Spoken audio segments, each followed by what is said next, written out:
नमस्कार। स्वागत है आपका सुनो कहानी में। अगला भाग सुनने से पूर्व मेरा आपसे अनुरोध है कि आप पहले के भाग जरूर सुन के आएं, उसके बाद ही अगला भाग सुनें।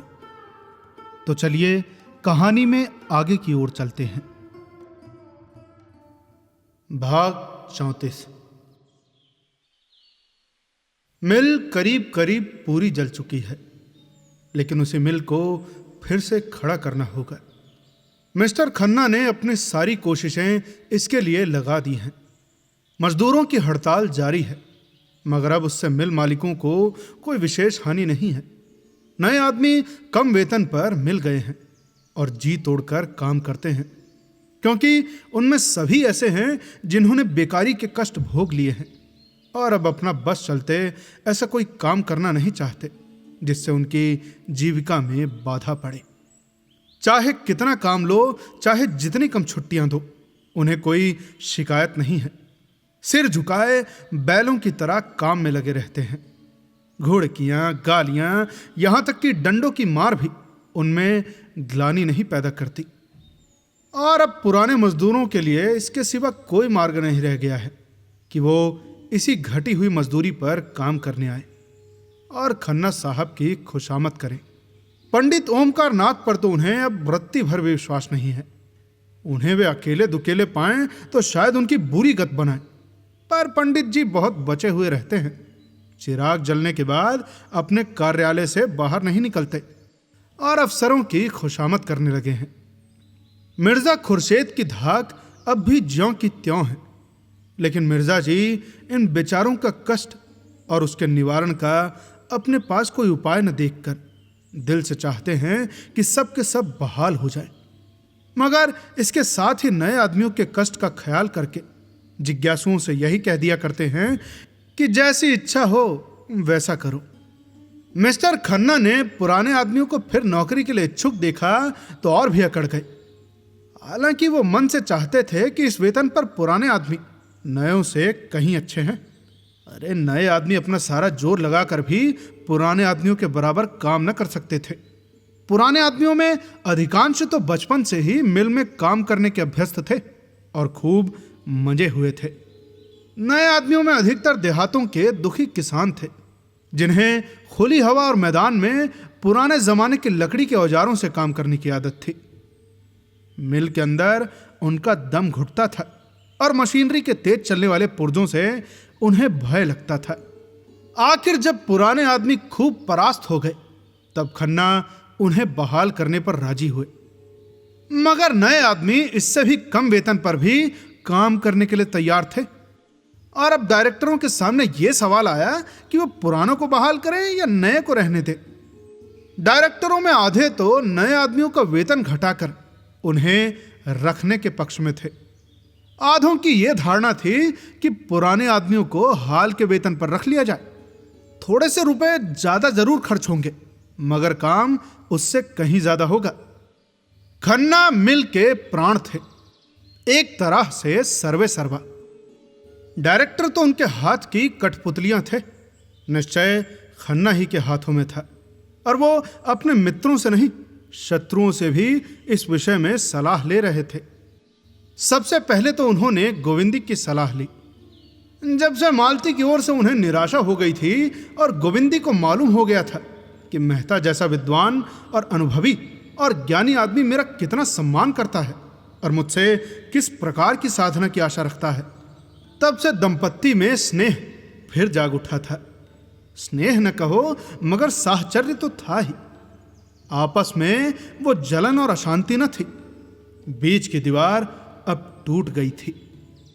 मालती के रंग ढंग की भी काया पलट होती जाती थी। मेहता का जीवन अब तक स्वाध्याय और चिंतन में गुजरा था और सब कुछ पढ़ चुकने के बाद और आत्मवाद और अनात्मवाद की खूब छानबीन कर लेने पर भी वो इसी तत्व पर पहुंचे जाते थे कि प्रवृत्ति और निवृत्ति दोनों के बीच में जो सेवा मार्ग है, चाहे उसे कर्मयोग ही कहो, वही जीवन को सार्थक कर सकता है, वही जीवन को ऊंचा और पवित्र बना सकता है। किसी सर्वज्ञ ईश्वर में उनका विश्वास न था, यद्यपि वो अपनी नास्तिकता को प्रकट न करते थे। इसलिए कि इस विषय में निश्चित रूप से कोई मत स्थिर करना वो अपने लिए असंभव समझते थे। पर यह धारणा उनके मन में दृढ़ हो गई थी कि प्राणियों के जन्म मरण, सुख दुख, पाप पुण्य में कोई ईश्वरीय विधान नहीं है। उनका ख्याल था कि मनुष्य ने अपने अहंकार में अपने को इतना महान बना लिया है कि उसके हर एक काम की प्रेरणा ईश्वर की ओर से होती है। इसी तरह वो टिड्डियां भी ईश्वर को उत्तरदायी ठहराती होंगी, जो अपने मार्ग में समुद्र आ जाने पर अरबों की संख्या में नष्ट हो जाती हैं। मगर ईश्वर के विधान इतने अज्ञेय हैं कि मनुष्य की समझ में नहीं आते, तो उन्हें मानने से ही मनुष्य को क्या संतोष मिल सकता है। ईश्वर की कल्पना का एक ही उद्देश्य उनके समझ में आता था, और वो था मानव जीवन की एकता। एकात्मवाद या सर्वात्मवाद या अहिंसा तत्व को वो आध्यात्मिक दृष्टि से नहीं बल्कि भौतिक दृष्टि से ही देखते थे। यद्यपि इन तत्वों का इतिहास के किसी काल में भी आधिपत्य नहीं रहा, फिर भी मनुष्य जाति के सांस्कृतिक विकास में उनका स्थान बड़े महत्व का है। मानव समाज की एकता में मेहता का दृढ़ विश्वास था, मगर इस विश्वास के लिए उन्हें ईश्वर तत्व के मानने की जरूरत न मालूम होती थी। उनका मानव प्रेम इस आधार पर अवलंबित न था कि प्राणी मात्र में एक आत्मा का निवास है। द्वैत और अद्वैत व्यवहारिक महत्व के सिवा वो और कोई उपयोग न समझते थे, और वो व्यवहारिक महत्व उनके लिए मानव जाति को एक दूसरे के समीप लाना, आपस के भेदभाव को मिटाना और भ्रातृभाव को दृढ़ करना ही था। ये एकता, ये अभिन्नता उनकी आत्मा में इस तरह जम गई थी कि उनके लिए किसी आध्यात्मिक आधार की सृष्टि उनकी दृष्टि में व्यर्थ थी, और एक बार इस तत्व को पाकर वो शांत न बैठ सकते थे। स्वार्थ से अलग अधिक से अधिक काम करना उनके लिए आवश्यक हो गया था। इसके बगैर उनका चित्त शांत न हो सकता था। यश, लाभ या कर्तव्य पालन के भाव उनके मन में आते ही न थे। इनकी तुच्छता ही उन्हें इनसे बचाने के लिए काफी थी। सेवा ही अब उनका स्वार्थ होती जाती थी, और उनकी इस उदार वृत्ति का असर अज्ञात रूप से मालती पर भी पड़ता जाता था। अब तक जितने मर्द उसे मिले सभी ने उसकी विलास वृत्ति को ही उकसाया। उसकी त्याग वृत्ति दिन दिन क्षीण होती जाती थी, पर मेहता के संसर्ग में आकर उसकी त्याग भावना जैसे सजग हो उठी। सभी मनस्वी प्राणियों में यह भावना छिपी रहती है और प्रकाश पाकर चमक उठती है। आदमी अगर धन या नाम के पीछे पड़ा हो तो समझ लो कि अभी तक वो किसी परिष्कृत आत्मा के संपर्क में नहीं आया है। मालती अब अक्सर गरीबों के घर बिना फीस लिए ही मरीजों को देखने चली जाती थी। मरीजों के साथ उसके व्यवहार में मृदुता आ गई थी। हाँ, अभी तक वो शौक श्रृंगार से अपना मन न हटा सकती थी। रंग और पाउडर का त्याग उसे अपने आंतरिक परिवर्तनों से भी कहीं ज्यादा कठिन जान पड़ता था। इधर कभी कभी दोनों देहातों की ओर चले जाते थे और किसानों के साथ 2-4 घंटे रहकर, कभी कभी उनके झोपड़े में रात काटकर और उन्हीं का सब भोजन करके अपने को धन्य समझते थे। एक दिन वो सिमरी तक पहुंच गए और घूमते घामते बेलारी जा निकले। होरी द्वार पर बैठा चिलम पी रहा था कि मालती और मेहता आकर खड़े हो गए। मेहता ने होरी को देखते ही पहचान लिया और बोला, अरे यही तुम्हारा गांव है, याद है हम लोग राय साहब के यहाँ आए थे और तुम धनुष यज्ञ की लीला में माली बने थे। होरी की स्मृति जाग उठी, पहचाना और पटेश्वरी के घर की ओर कुर्सियां लाने चला। तभी मेहता ने कहा, अरे अरे कुर्सियों का कोई काम नहीं, हम लोग इसी खाट पर बैठ जाते हैं। अरे भाई, यहाँ कुर्सी पर बैठने नहीं, तुमसे कुछ सीखने आए हैं। दोनों खाट पर बैठे। होरी हत बुद्धि सा खड़ा था। इन लोगों की क्या खातिर करे? बड़े बड़े आदमी हैं, उनकी खातिर करने लायक उसके पास है ही क्या? आखिर उसने पूछा, पानी लाऊं? मेहता ने कहा, हाँ प्यास तो लगी है, कुछ मीठा भी लेता हूं, ले आओ अगर घर में हो। होरी घर में मीठा और पानी लेने गया। तब तक गांव के बालकों ने आकर इन दोनों आदमियों को घेर लिया और लगे नहीं रखने, मानो चिड़िया घर के अनोखे जंतु आ गए हों। सिल्लो बच्चे को लिए किसी काम से चली जा रही थी। इन दोनों आदमियों को देखकर कौतूहलवश ठिठक गई। मालती ने आकर उसके बच्चे को गोद में ले लिया और प्यार करती हुई बोली, कितने दिनों का है? सिल्लो को ठीक न मालूम था। एक दूसरी औरत ने बताया, कोई साल भर का होगा। क्यों री? सिल्लो ने समर्थन किया। मालती ने विनोद किया, बहुत प्यारा बच्चा है, इसे हमें दे दो। सिल्लो ने गर्व से फूल कर कहा, आप ही का तो है, लो मैं इसे ले जाऊं? ले जाइए, आपके साथ रहकर आदमी हो जाएगा। गांव की और महिलाएं आ गई और मालती को होरी के घर में ले गई। यहां मर्दों के सामने मालती से वार्तालाप करने का अवसर उन्हें न मिलता। मालती ने देखा कि खाट बिछी है और उस पर एक दरी पड़ी हुई है जो पटेश्वरी के घर से मांग कर आई थी। मालती जाकर बैठी। संतान रक्षा और शिशु पालन की बातें होने लगी। औरत मन लगाकर सुनती रही। तभी धनिया ने कहा, यहां ये सब सफाई और संयम कैसे होगा सरकार? भोजन तक का ठिकाना तो है नहीं। मालती ने समझाया, सफाई में कुछ खर्च नहीं, केवल थोड़ी सी मेहनत और होशियारी से काम चल सकता है। दुलारी सहुआइन ने पूछा, ये सारी बातें तुम्हें कैसे मालूम हुई सरकार? आपका तो अभी ब्याह भी नहीं हुआ। मालती ने मुस्कुरा कर पूछा, तुम्हें कैसे मालूम हुआ कि मेरा ब्याह नहीं हुआ? सभी स्त्रियां मुंह फेर कर मुस्कुराईं।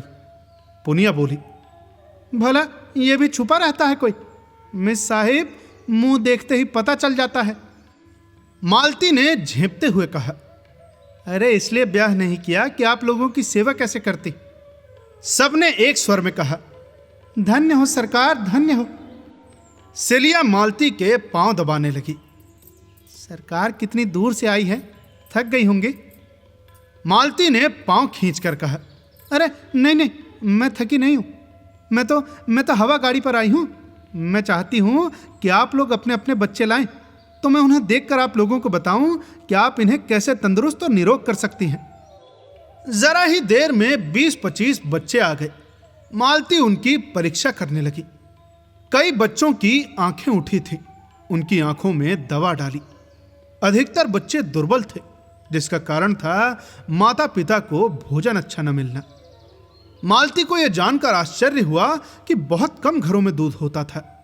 घी के तो सालों दर्शन नहीं होते।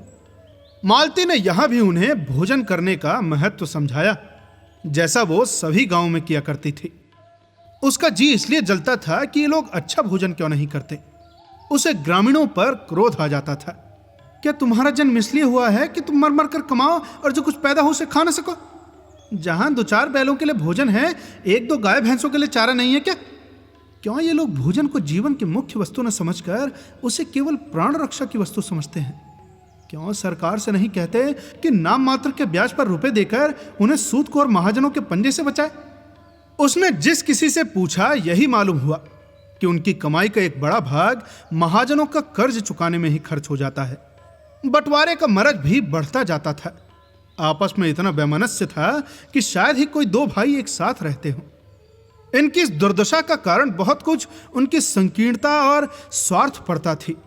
मालती इन्हीं विषयों पर महिलाओं से बात करती रही। उनकी श्रद्धा देख देख कर उसके मन में सेवा की प्रेरणा और भी प्रबल हो रही थी। इस त्यागमय जीवन के सामने वो विलासी जीवन कितना तुच्छ और बनावटी था। आज उसके वो रेशम कपड़े जिन पर जरी का काम था और वो गंध से महकता हुआ शरीर और वो पाउडर से अलंकृत मुखमंडल उसे लज्जित करने लगा। उसकी कलाई पर बंधी सोने की घड़ी जैसे अपने अपलक नेत्रों से उसे घूर रही थी। उसके गले में चमकता हुआ जड़ाऊ नेकलेस मानो उसका गला घूंट रहा था। इन त्याग और श्रद्धा की देवियों के सामने वो अपनी दृष्टि में नीची लग रही थी। वो इन ग्रामीणों से बहुत सी बातें ज्यादा जानती थी, समय की गति ज्यादा पहचानती थी। लेकिन जिस परिस्थितियों में ये गरीबनी जीवन को सार्थक कर रही हैं, उनमें क्या वो एक दिन भी रह सकती है?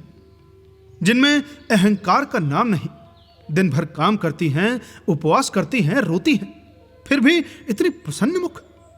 दूसरे उनके लिए इतने अपने हो गए हैं कि अपना अस्तित्व ही नहीं रहा। उनका अपनापन अपने लड़कों में, अपने पति में, अपने संबंधियों में है। इस भावना की रक्षा करते हुए इसी भावना का क्षेत्र और बढ़ाकर भावी नारीत्व का आदर्श निर्माण होगा। जागृत देवियों में इसकी जगह आत्म सेवन का जो भाव आ बैठा है, सब कुछ अपने लिए, अपने भोग विलास के लिए, उससे तो ये सुषुप्त वास्था ही अच्छी है। पुरुष निर्दयी है माना, लेकिन है तो इन्हीं माताओं का बेटा। क्यों माता ने पुत्र को ऐसी शिक्षा नहीं दी कि वो माता की स्त्री जाति की पूजा करता? इसीलिए कि माता को यह शिक्षा देनी नहीं आती, इसीलिए कि उसने अपने को इतना मिटाया कि उसका रूप ही बिगड़ गया, उसका व्यक्तित्व ही नष्ट हो गया। नहीं, अपने को मिटाने से काम न चलेगा।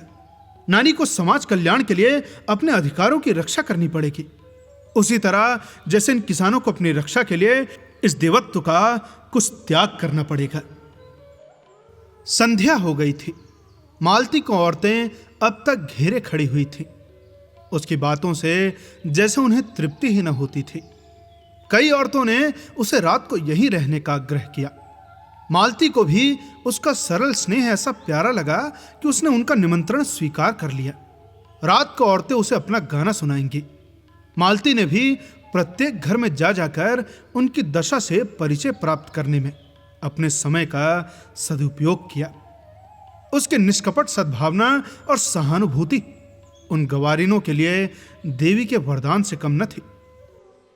उधर मेहता साहब खाट पर आसन जमाए किसानों की कुश्ती देख रहे थे। पछता रहे थे कि मिर्जा जी को क्यों न साथ ले लिया, नहीं उनका भी एक जोड़ हो जाता। उन्हें आश्चर्य हो रहा था कि ऐसे प्रौढ़ और निरीह बालकों के साथ शिक्षित कहलाने वाले लोग कैसे निर्दयी हो जाते हैं। अज्ञान की भांति ज्ञान भी सरल, निष्कपट और सुनहले स्वप्न देखने वाला होता है।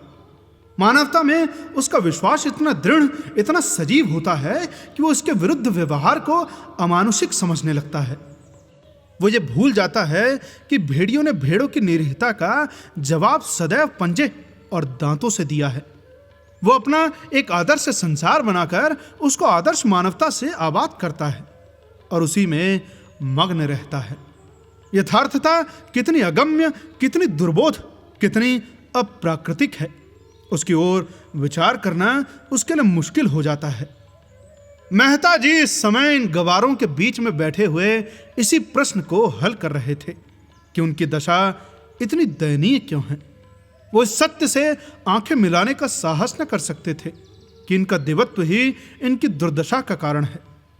काश ये आदमी ज्यादा और देवता कम होते तो यूं ठुकराए न जाते। देश में कुछ भी हो, क्रांति ही क्यों ना आ जाए, इनसे कोई मतलब नहीं। कोई दल उनके सामने सबल के रूप में आए, उसके सामने सिर झुकाने को तैयार। उनकी निरीहता जड़ता की हद तक पहुंच गई है, जिसे कठोर आघात ही कर्मण्य बना सकता है। उनकी आत्मा जैसे चारों ओर से निराश होकर अब अपने अंदर ही टांगे तोड़कर बैठ गई है। उनमें अपने जीवन की चेतना ही जैसे लुप्त हो गई है। संध्या हो गई थी। जो लोग अब तक खेतों में काम कर रहे थे वो दौड़े चले आ रहे थे। उसी समय मेहता ने मालती को गांव की कई औरतों के साथ इस तरह तल्लीन होकर एक बच्चे को गोद में लिए देखा मानो वो भी उन्हीं में से एक है। मेहता का हृदय आनंद से गदगद हो उठा। मालती ने एक प्रकार से अपने को मेहता पर अर्पण कर दिया था। इस विषय में मेहता को अब कोई संदेह न था, मगर अभी तक उनके हृदय में मालती के प्रति वो उत्कट भावना जागृत न हुई थी जिसके बिना विवाह का प्रस्ताव करना उनके लिए हास्यजनक था।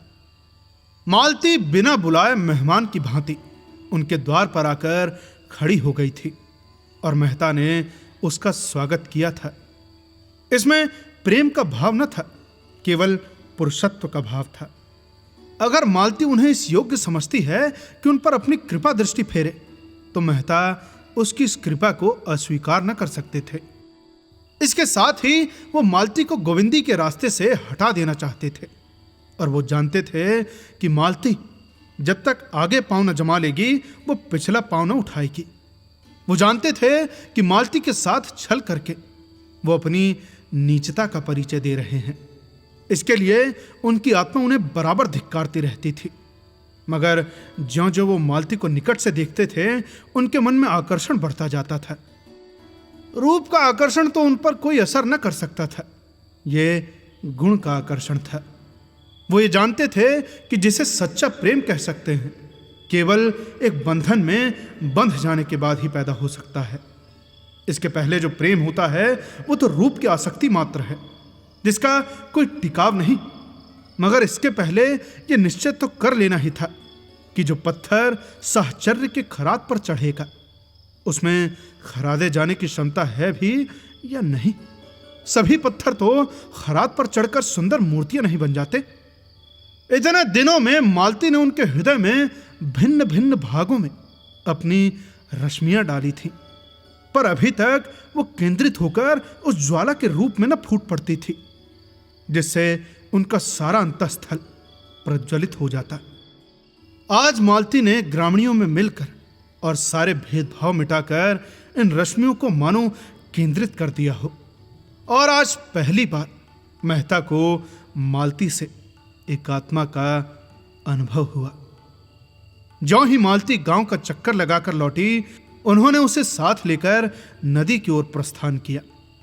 रात यहीं काटने का निश्चय हो गया। मालती का कलेजा आज न जाने क्यों धक धक करने लगा। मेहता के मुख पर आज उसे एक विचित्र ज्योति और इच्छा झलकती हुई नजर आई। नदी के किनारे चांदी का फर्श बिछा हुआ था और नदी रत्न जटित आभूषण पहने मीठे स्वरों में गाती चांद को और तारों को और सिर झुकाए नींद में माते वृक्षों को अपना नृत्य दिखा रही थी। मेहता प्रकृति की उस मादक शोभा से जैसे मस्त हो गए, जैसे उनका बालपन अपनी सारी क्रीड़ाओं के साथ लौट आया हो। बालू पर कई कुलाटे मारी, फिर दौड़े हुए नदी में जाकर घुटनों तक पानी में खड़े हो गए। मालती ने कहा, पानी में न खड़े हो, कहीं ठंड न लग जाए। मेहता ने पानी उछाल कर कहा, अरे मेरा तो जी चाहता है कि नदी के उस पार तैर कर चला जाऊं। नहीं नहीं, पानी से निकल आओ, मैं न जाने दूंगी। तुम मेरे साथ न चलोगे उस सोनी बस्ती में जहां सपनों का राज्य है? मुझे तो तैरना नहीं आता। अच्छा आओ, एक नाव बनाए और उस पर बैठ कर चले। वो बाहर निकल आए। आसपास बड़ी दूर तक झाऊ का जंगल खड़ा था। मेहता ने जेब से चाकू निकाला और बहुत सी टहनियां काट कर जमा की। कगार पर सरपत के जूटे खड़े थे। ऊपर चढ़कर सरपत का एक गट्ठा काट कर लाए और वहीं बालू के फर्श पर बैठकर सरपत की रस्सी बटने लगे। ऐसे प्रसन्न थे मानो स्वर्गारोहण की तैयारियां कर रहे हों। कई बार उंगलियां चिर गई, खून निकला। मालती बिगड़ रही थी, बार बार गांव लौट चलने के लिए आग्रह कर रही थी, पर उन्हें कोई परवाह न थी। वही बालकों का सा उल्लास था, वही अल्हड़पन, वही हट। दर्शन और विज्ञान सभी इस प्रवाह में बह गए थे। रस्सी तैयार हो गई। झाऊ का बड़ा सा तख्ता बन गया। टहनियां दोनों सिरों पर रस्सी से जोड़ दी गई थी। उसके छिद्रों में झाऊ की टहनियां भर दी गईं, जिससे पानी ऊपर न आए। नौका तैयार हो गई। रात और भी स्वप्निल हो गई थी।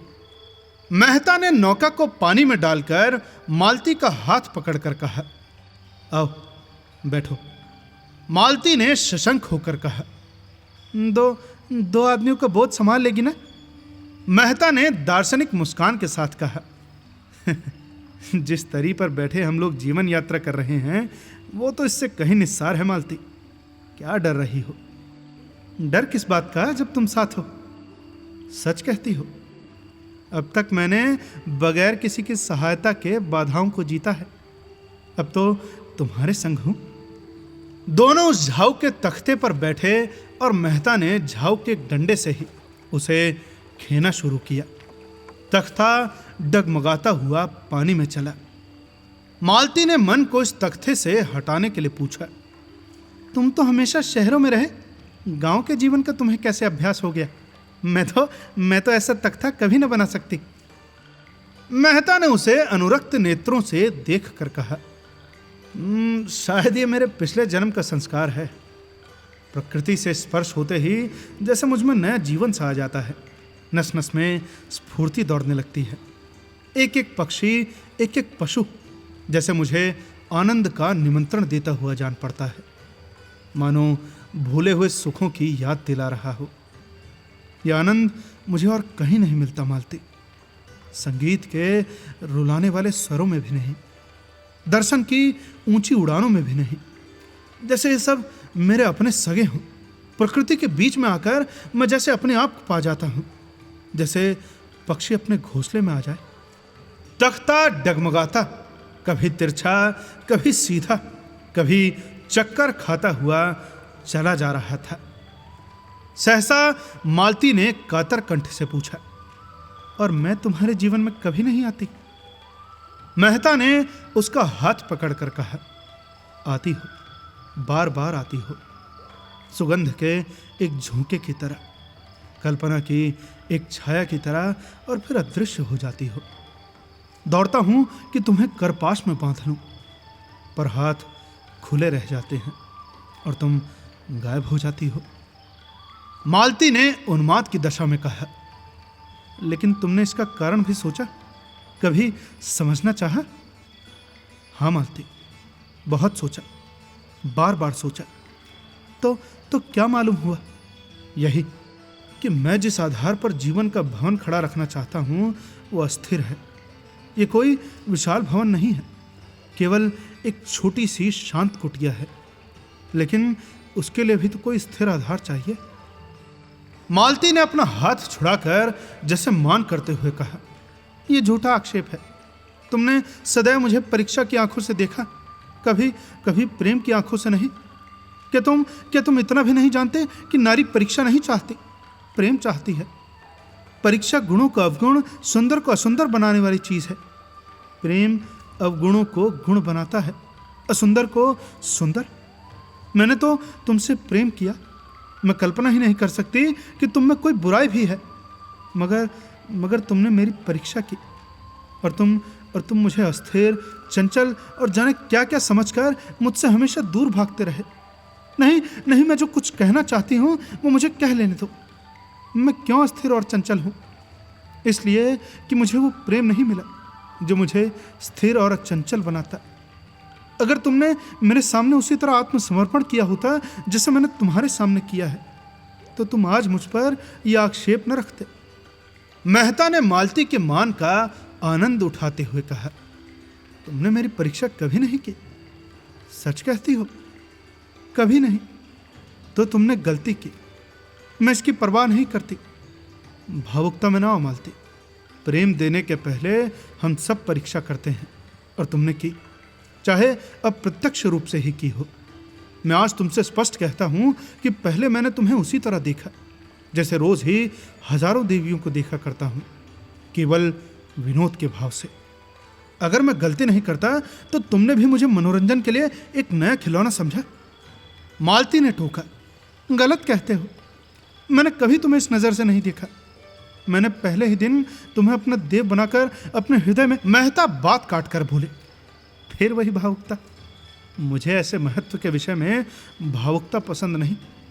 अगर तुमने पहले ही दिन से मुझे इस कृपा के योग्य समझा तो इसका यही कारण हो सकता है कि मैं रूप भरने में तुमसे ज्यादा कुशल हूं। वरना जहां तक मैंने नारियों का स्वभाव देखा है वो प्रेम के विषय में काफी छानबीन करती हैं। पहले भी तो स्वयंवर से पुरुषों की परीक्षा होती थी। ये मनोवृत्ति अब भी मौजूद है, चाहे उसका रूप कुछ बदल गया हो। मैंने तब से बराबर यही कोशिश की है कि अपने को संपूर्ण रूप से तुम्हारे सामने रख दूं और उसके साथ ही तुम्हारी आत्मा तक भी पहुंच जाऊं। और मैं ज्यों-ज्यों तुम्हारे अंतःस्थल की गहराई में उतरा हूं, मुझे रत्न नहीं मिले। मैं विनोद के लिए आया और आज उपासक बना हुआ हूं। तुमने मेरे भीतर क्या पाया यह मुझे मालूम नहीं। नदी का दूसरा किनारा आ गया। दोनों उतरकर उस बालू के फर्श पर जा बैठे और मेहता फिर उसी प्रवाह में बोले, और आज मैं यहां वही पूछने के लिए तुम्हें लाया हूं। मालती ने कांपते हुए स्वर में कहा, कि अभी तुम्हें मुझसे पूछने की जरूरत बाकी है? हाँ, इसलिए कि मैं आज तुम्हें अपना वो रूप दिखाऊंगा जो शायद अभी तक तुमने नहीं देखा और जिसे मैंने भी छिपाया है। अच्छा, मान लो मैं तुमसे विवाह करके कल तुमसे बेवफाई करूं तो तुम मुझे क्या सजा दोगी? मालती ने उनकी ओर चकित होकर देखा। इसका आशय उसकी समझ में ना आया। ऐसा प्रश्न क्यों करते हो? मेरे लिए यह बड़े महत्व की बात है मालती। मैं इसकी संभावना नहीं समझती। संसार में कुछ भी असंभव नहीं है। बड़े से बड़ा महात्मा भी एक क्षण में पतित हो सकता है। तो मैं उसका कारण खोजूंगी और उसे दूर करूंगी। अच्छा, मान लो कि मेरी आदत न छूटे तो? फिर मैं नहीं कह सकती कि क्या करूंगी। शायद विष खाकर सो रहूं। लेकिन यदि तुम मुझसे यही प्रश्न करो तो मैं उसका दूसरा जवाब दूंगा। मालती ने सशंक होकर पूछा। बतलाओ। मेहता ने दृढ़ता के साथ कहा। मैं पहले तुम्हारा प्राणांत कर दूंगा, फिर अपना। मालती ने जोर से कहकहा मारा और सिर से पांव तक सिहर उठी। उसकी हंसी केवल उसके सिहरन को छुपाने का आवरण मात्र थी।